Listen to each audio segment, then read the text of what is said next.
পটল পোস্ত চমৎকার একটা রেসিপি।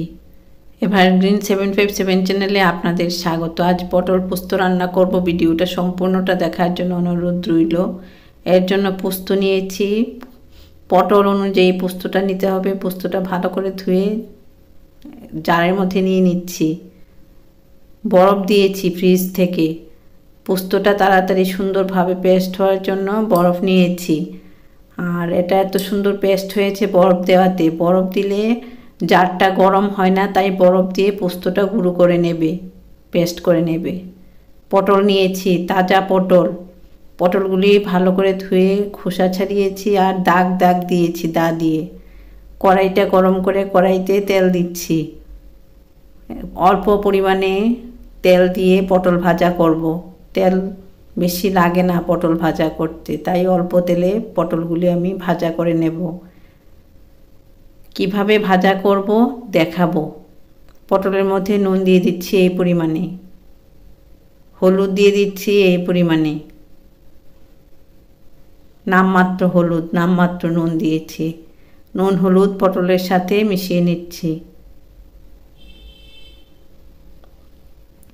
পটলগুলি এখানে সুন্দরভাবে ভাজা হবে। কিভাবে ভাজা করব অল্প তেলে তা আমি দেখাবো। এখন পটলগুলি নাড়াচাড়া করে ঢাকা দিয়ে রাখবো কিছুক্ষণের জন্য। পটলগুলি নরম হবে। এই ফ্লেমে পটলগুলি ভেতরে ভাজা হচ্ছে, সেদ্ধ হচ্ছে। এদিক মাঝে একবার উঠিয়েছি, এদিকটা ভাজা হয়েছে। যেদিকে ভাজা হয়নি ওই দিকটা কড়াইয়ের দিকে দিয়ে দেব। এখন নাড়াচাড়া করছি। যেগুলো একদিক ভাজা হয়েছে উপরের দিকে থাকবে, যে পটলগুলি ভাজা হয়নি, যেদিকটা ভাজা হয়নি এদিকটা কড়াইয়ের দিকে দিয়ে দেব। এভাবে সুন্দর করে পটলগুলি আমি কিভাবে ভাজা করছি দেখো। দাগ দাগ যে দেওয়া এগুলি উপরের দিকে রাখছি, আর পটলের যে দিকটা ভাজা হয়নি ওই দিকটা কড়াইয়ের দিকে রেখেছি। এভাবে ঢাকা দিয়ে দেব। কিছুক্ষণ ঢাকা দেওয়া থাকবে, তারপর ঢাকনাটা তুললাম, দেখে আবার ভাজাটা ঢাকা দিয়ে রাখলাম। এভাবে পটলগুলি নরম হচ্ছে, ভাজা হয়ে যাচ্ছে। অল্প তেল বলে বোঝাই যায় না, সুন্দরভাবে ভাজা হয়েছে। এখন পোস্ত যে বাটা করেছিলাম বরফ দিয়ে জল দিয়ে, পোস্ত বাটাটা পটলের গায়ে দিয়ে দিলাম। জারটা গরম জল দিয়ে ধুয়ে দিয়ে দিলাম।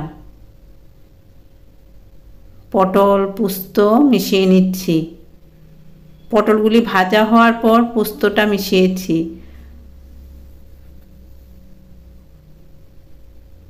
পোস্তটা এভাবে মিশিয়ে নিচ্ছি। আর রান্নাটা এত ভালো হবে যে সবাই খেয়ে প্রশংসা করবে। পশ্চিমবঙ্গের রেসিপি। পোস্ত বাটা দিয়েছি, নুন দিচ্ছি আরও একটু। পটল ভাজার সময় নুন দিয়েছিলাম। এখন নুনটা মিশিয়ে নেব পটলের সাথে।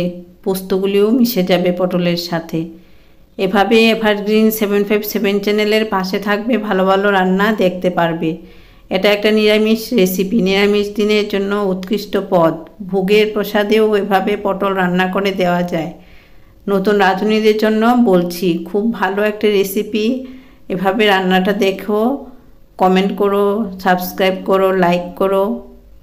এখন ফ্লাস্ক থেকে 1 কাপের মতো গরম জল দিয়ে দিচ্ছি, তাহলে পোস্তর যে টেস্ট এটা পটলের ভেতরে ঢুকবে। এখানে এখন পটলগুলি নাড়াচাড়া করে ঢাকা দিয়ে রাখবো কিছুক্ষণের জন্য। তখন পটলটা সুন্দরভাবে সেদ্ধ হবে, রস ঢুকবে, তেল মশলা ঢুকবে। এর জন্য জলটা দিয়েছি, গরম জল দিয়েছি। গরম জল দিয়ে রান্না করলে রান্না ভালো হয়, তাই গরম জল দিয়ে রান্না করার চেষ্টা করবে। সবগুলি মিশিয়ে দিলাম জলের সাথে, পোস্তর সাথে। এভাবে ঢাকা দিয়ে দিলাম। কিছুক্ষণ পর ঢাকনাটা তুললাম। পোস্ত পটল ভালো করে মিশিয়ে নিচ্ছি। এখন রান্নাটা হয়ে গেছে। কাঁচা সর্ষের তেল দিয়ে দিলাম 1/2 চামচ। চিনি দিলাম, নিরামিষ তো ভালো লাগবে।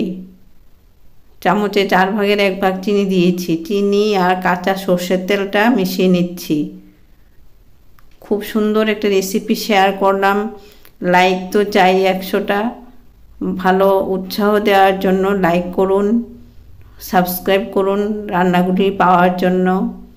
ভালো ভালো রান্না আছে, একবার ভিজিট করে দেখুন। খুব ভালো রেসিপি শেয়ার করছি আমি। প্রত্যেকটা রান্নাই সুন্দর, নিরামিষ আমিষ সবগুলি রান্নাই সুন্দরভাবে পরিবেশন করেছি। খুব টেস্টি রেসিপি এটা। এভাবে রান্না করে খাবে আমার খুব ইচ্ছে। এখন আরও একটু ঢাকা দিয়ে রাখবো।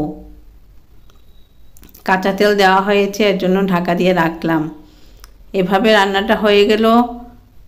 ঢাকনাটা এভাবে থাকবে কিছুক্ষণ। ভালো থাকো, সুস্থ থাকো, রান্না করে খাও। ধন্যবাদ।